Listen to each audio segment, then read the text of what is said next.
Welcome to another sunny and beautifully cool day in December in Thailand. The wind is blowing, the birds are singing, and it's just magnificent. I've got my windows open. The only downside is, as you can see from my PM 2.5 sensor project, the air quality is really terrible right now, as it usually gets in Thailand in December. Anyway, let's forget all of that and focus on this damn ThinkPad again. Alert readers will remember that I had big problems with the hard disk connector inside here, which Lenovo outright refused to fix. And now I found out that there are dozens and potentially hundreds of people who have the same problem. Now, you'd think that if one thing has failed because of a bad set of solder connections on the motherboard, perhaps other things are destined to die also, and that's exactly what happened on a little trip I took down to Koh Samui. Now, as I was moving the laptop, as you do, you kind of lift it up and you hold it from underneath. Let's see if I can get this to trigger. Boom, done. See that? It's actually kind of still working. I can power it off, and when it powers back on again, everything's fine. It's like it never happened. So, the slightest physical bump to the machine kills the video. Now, this video may never make the light of day on YouTube if I can't fix it. It may end up broken into 1,000 pieces and dumped into a garbage dump. But let's see what we can find.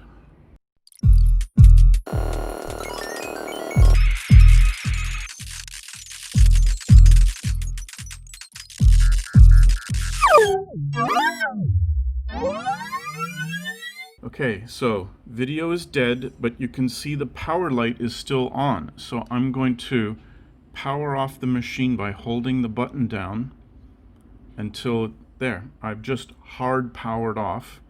Now let me take the back off and we'll start exploring. Okay, the back is off. I've got my microscope showing the board.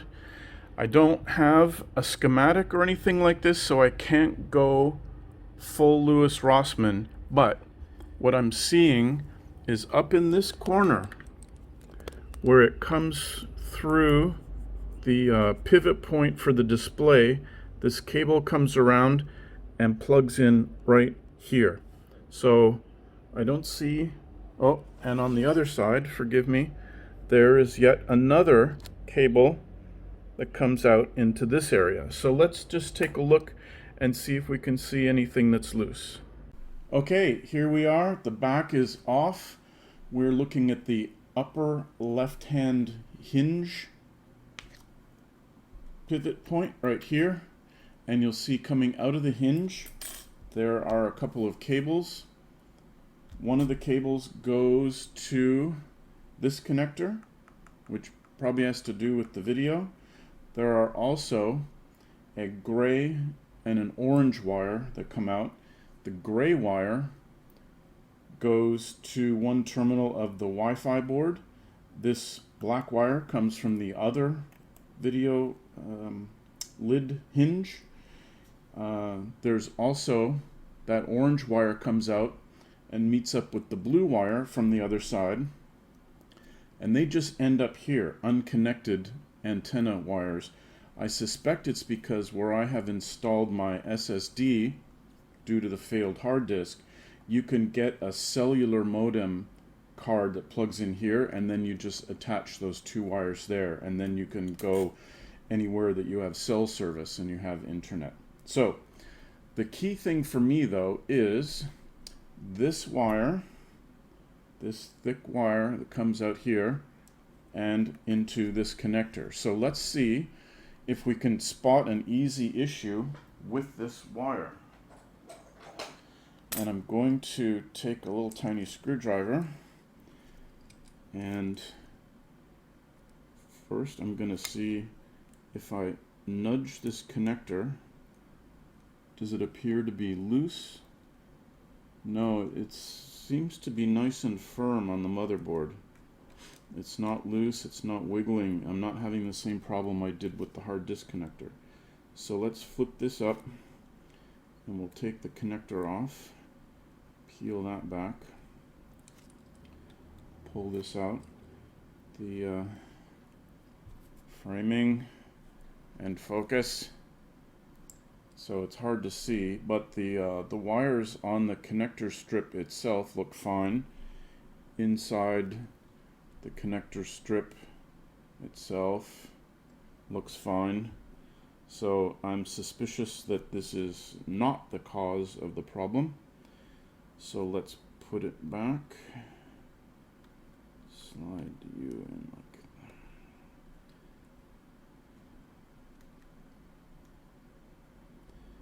Oh, these are so much fun.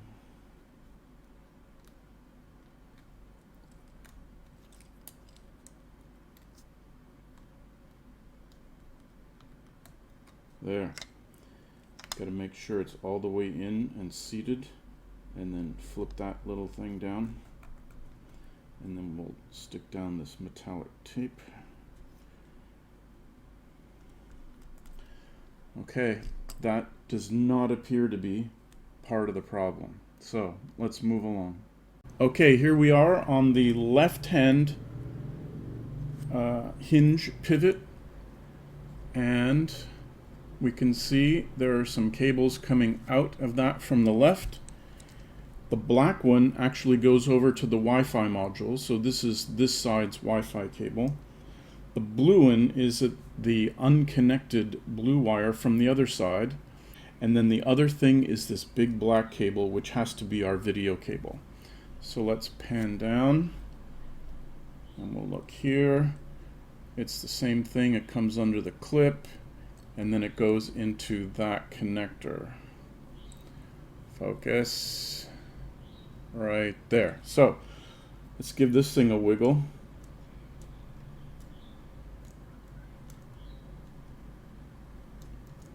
Seems pretty solid. There's no issue. So we can take off this stuff. It's underneath. This is alright. So that connector seems pretty solidly soldered to the motherboard, which is disappointing because I was hoping it wasn't. This connector, the cable plugging in, seems solid. Let's flip this up. Is this a flip up like the other one was? Yes, there it goes. And we're out. This cable, which you can't see, seems pretty solid.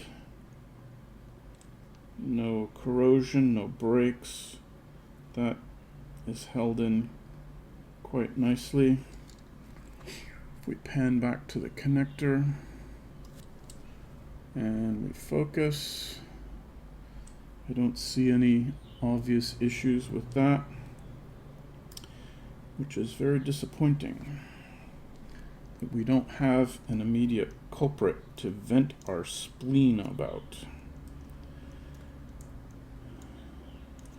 And the funny thing was, it seemed like it would fail when I touched the base of the unit rather than wiggling the display itself. So that's why I thought the problem was on the motherboard. That would also correlate with the other problem I had with the hard disk. Well, now that I've done this, let me plug everything back in and see if it's magically better.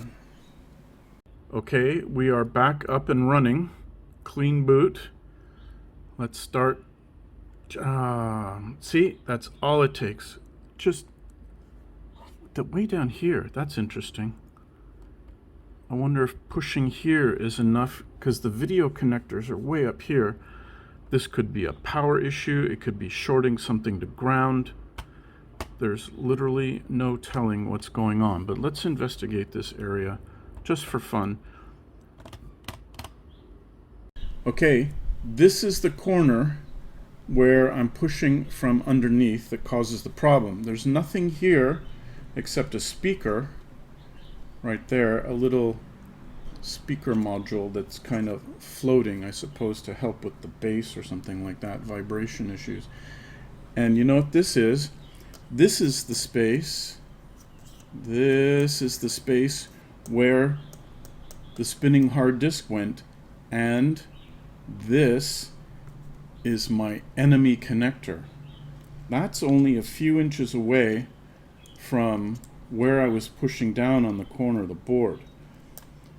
I think my plan is to very, very gently remove this connector entirely from the board, because I've been happily running with this M.2 drive ever since I solved that problem. I've not had a lick of issues with that. But this is the inflamed appendix of this piece of junk. So let's deal with that. Okay, here's my plan. I'm going to come in with the air from this direction, medium heat and medium airflow. It's going to hit this aluminum. Hopefully that won't heat up too much. I removed the screw, I removed this connector. I'm keeping the airflow away from any of the other active components in the area. And I've got my tweezers ready to go to grab it at the first sign that it's loose. Now this could kill the machine, in which case Mikey gets to buy a new, hopefully not crappy ThinkPad. So cross your fingers.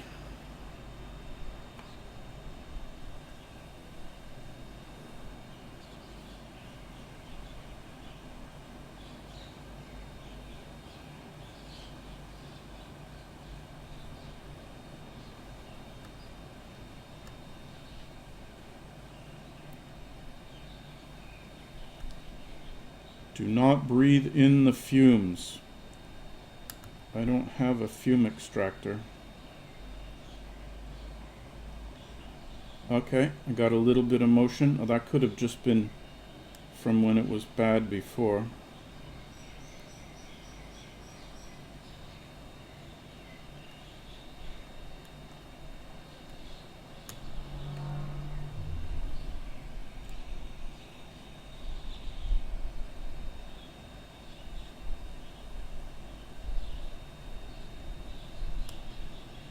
I think I have to step up the temperature because we're just not making any headway.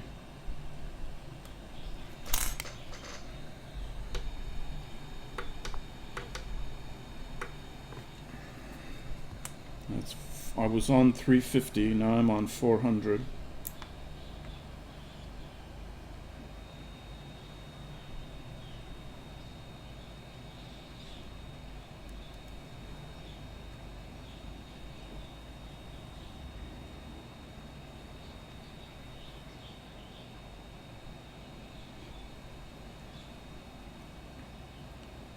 It's really not a good idea to let the board soak up all this heat.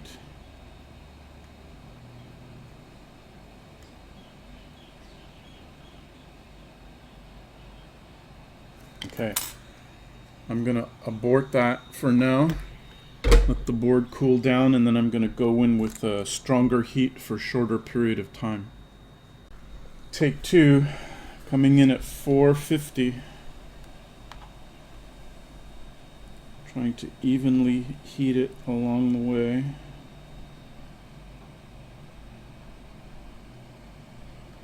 Because this connector is only as good as the last piece of unmelted solder. Or solder. Or solder, depending on your religion. And we're smoking the flux. Oh, we have movement.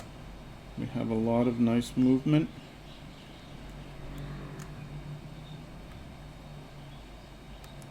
And gently, Bentley. Yeah. That must be a ground thing. Aha! Aha! Woo! How does that look to you?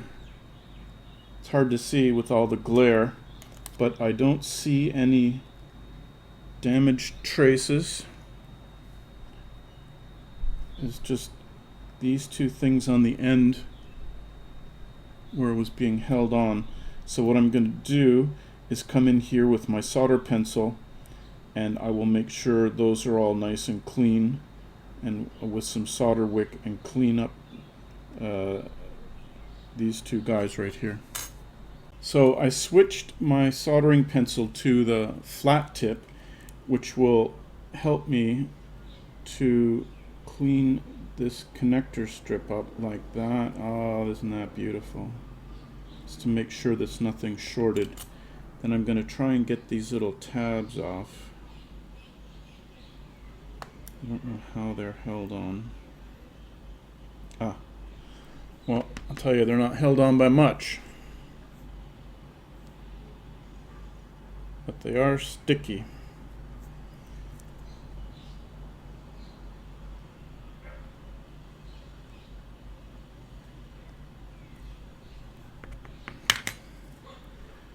No, that's really hard to see in the glare because of all of the flux on there, but the connector does look very good.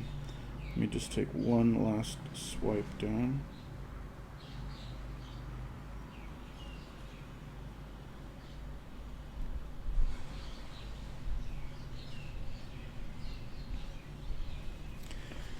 Okay. Let me clean that up and we'll see if we can show you. Alright, let's get this flux cleaned up.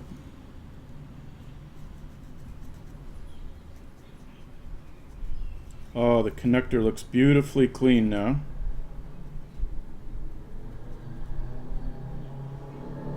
There's some old goopy flux from when I tried to fix this before.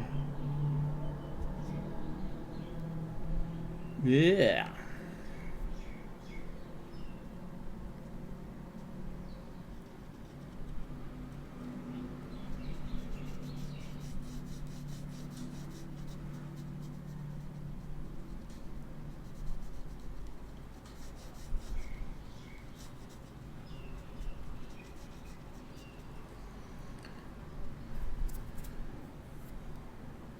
Can you see anything? Nope. There's just too much glare.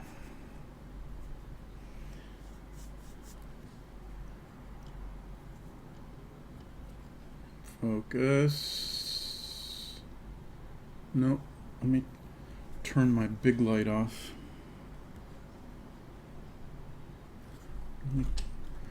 Maybe I can come down. Ugh.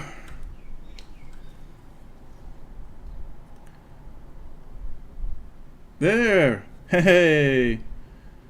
How about that?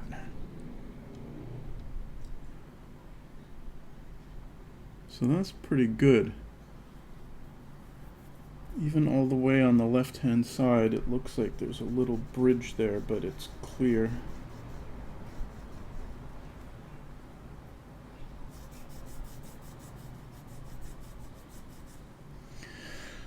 Okay, so here's the deal. If this doesn't work, I'm going to have to retire this machine because it becomes unusable. I may relegate it to a role where it just sits on a shelf and is my video player or my video downloader like my other machine. My first ThinkPad X1 that failed, but that one had a very good and hard life, so I don't blame that. Alright, let's put her back together. Okay, we are booted up, and I'm going to push it in the same place as before. Cross your fingers. Oh, that is looking a little... Ah, son of a transistor. Oh. Now it's pushing over here. There's nothing here. This is an empty space.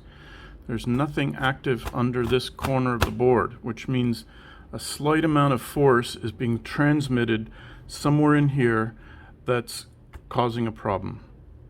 Causing a connector to be loose, causing a short to ground. I don't know what. Okay, neither of those attempts got us anywhere. So now I'm going to do a visual inspection and gently poke things with a screwdriver just to see if I can see anything visually wrong. And that's going to be a lot of time with the microscope, so I'll go ahead and do that, and then I'll show you if anything looks dodgy. Okay, we're at the bare motherboard. I had to take off that black plastic film, which will never be the same, and the memory, Wi-Fi, SSD, and the heat sink, and the heat pipe, and the fan. So let's poke around and see what we can find. Okay, I'm a little troubled at this metallized foil pad, sorry for the focus, under the RAM DIMMs seems to be very close to touching the actual pins. And it was the same on the other side, but I moved that one back to be within that white line. So I'm going to do the same one to this. Okay, after a cursory inspection and poking and prodding, I couldn't see anything wrong.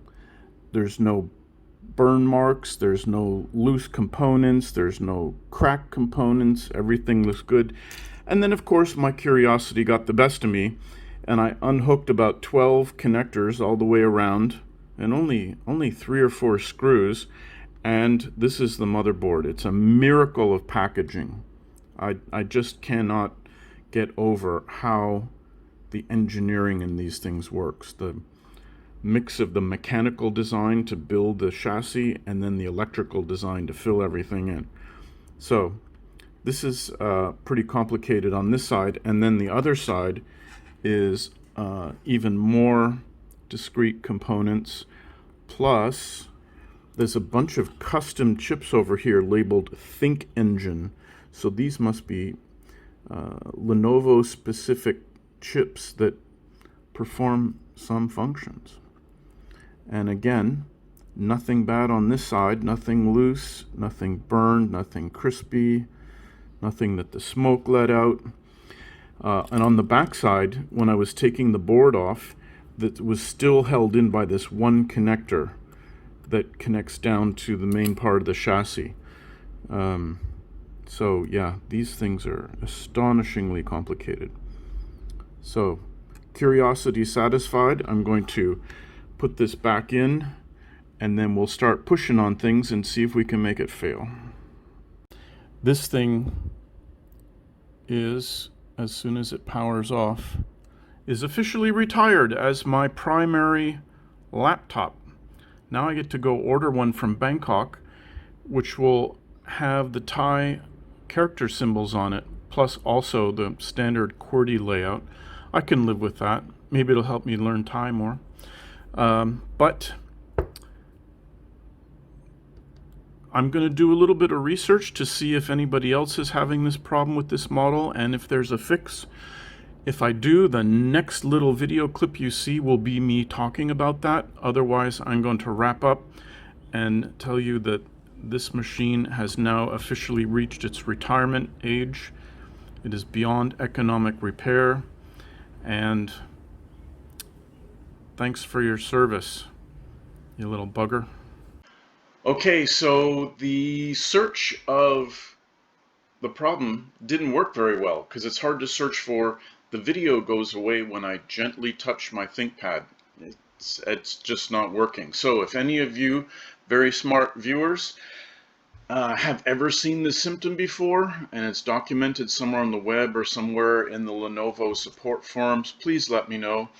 Otherwise, I'm just getting a new one, and that one's going on the shelf to be dedicated to something that I don't need to touch it. I'm popped over to the Lenovo ThinkPad website, the Thai version, and you can see they've got 1, 2, 3, 4, 5, 6, 7 different kinds of ThinkPads. And I found that there's a lot of crossover in features, which doesn't make a lot of sense. They seem to be overcomplicating their product line. Look at all of these ones they offer in these blue boxes. I can't even keep it all on one screen. The X's are definitely meant to be small and light and extremely expensive, and that's not my use case right now, so I'm ignoring those. The T, E, L, and P have tremendous overlap, and I looked at the features of each one and couldn't decide, well, what makes this an L, what makes this an E or a P. There are a couple in here that are definitely very high power graphic workstations, and the P even has one with a 17-inch screen, but I'm not going to do that. So they very nicely offer this filtering option, so you can basically select the features you want, and it'll tell you which particular model has those features. So the first thing we can pick on out of the 159 different models, give me a break, who can manage that as a product line? You can see it's broken down to AMD, Celeron, Core i3, i5, and i7. I've always been a fan of AMD. I've had them through the years as I've built my own machines. I like to support the underdog because they've really pushed Intel and kept them moving forward with competitive chips at competitive prices. But AMD has come out with chips that are literally better and cheaper than the corresponding Intel ones, which is great for competition. So I'm choosing that. That takes us down to 41 possible devices. And if I scroll down, I'm also going to choose Windows 10 Pro, because I've had Windows 10 Home before, but it was lacking some features that I really needed at the time. I can't remember what that was, but I definitely want to go with Pro, so I'm going to click that. That takes us to only 6 machines. Now my other major criteria is screen size, and you can see they offer 13.3, 14, 15.6, and some non-imperial, non-metric screen measuring system called FHD. I don't know what that is. It's clearly they've miscategorized this on their filtering. So I'm going to click 15.6, and I'm going to click that FHD because I just don't know what that means. That takes us down to 3 machines, an L, an L, and a T. Now, this L is a 14. This T is also a 14. So I think FHD actually means 14. So I'm going to deselect that, and that leaves me with the Thinkpad L15 AMD Gen 1. Great price. So let's pop over and we'll have a look at the specs of this guy. Okay, here we are on the product detail page for the L15 with the AMD chip inside. I found another Lenovo website bug. If I want to see any of the other pictures, like, I don't know, that one, it just gives me a big blank screen. If I try and click here, it gives me a big blank screen. So, thanks for that. So we'll scroll down. AMD Ryzen 5. It's fine for a laptop. I'm not doing any compute intensive stuff. Windows 10 Pro I want, 15.6 I want. It's got 8 gigs of RAM, which is okay. I really prefer 12 or 16, but I don't see a way to customize that. Maybe after I add it to the cart, it'll let me play with the spec a little bit. 512 gig SSD is fine. Yep, no problem there. And 3-year Premier warranty. Alert viewers might remember the initial problem I had with my P51s and having to go to Bangkok and hand it to a person at a third-party computer service agency, only to have them refuse to my face to fix it even though it was still under warranty. So I hope this gives me the ability to send it in and then they send it back to me. Saves me 2 wasted days to get to Bangkok and back. Maybe it gets me with the premier word here, maybe a little better customer service. I don't know. We'll see. And 3 years, that's good.